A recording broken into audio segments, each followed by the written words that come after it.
Saudara, pemerintah berencana akan mengurangi jumlah bandara internasional di Indonesia. Meskipun belum disebutkan bandara mana saja yang akan ditetapkan sebagai bandara internasional, namun Menhub memastikan bahwa Bandara Sultan Iskandar Muda tetap akan melayani penerbangan haji dan umroh.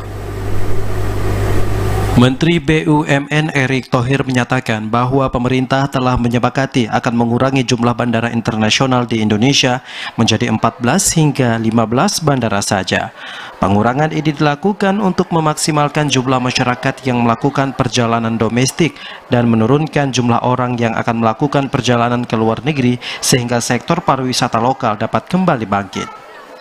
Meskipun pemerintah belum menentukan 15 bandara yang ditetapkan sebagai bandara internasional, namun Menteri Perhubungan Budi Karya Sumadi memastikan bahwa penerbangan haji dan umroh dari Bandara SIM tetap akan dilakukan.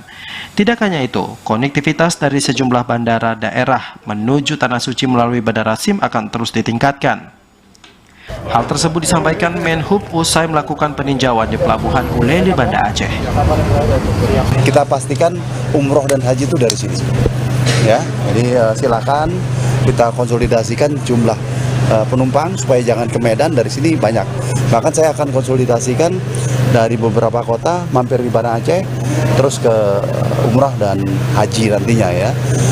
Sementara itu, Bandara Sultan Iskandar Muda saat ini dinilai memiliki potensi yang menjanjikan dalam sektor penerbangan haji dan umroh.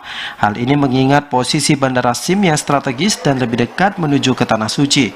Meski pemerintah hingga kini belum menetapkan bandara yang akan ditetapkan menjadi bandara internasional, namun sejumlah pihak menilai pengurangan jumlah bandara internasional akan berdampak terhadap jumlah wisatawan asing ke daerah yang potensial. Tim Liputan TVRI melaporkan.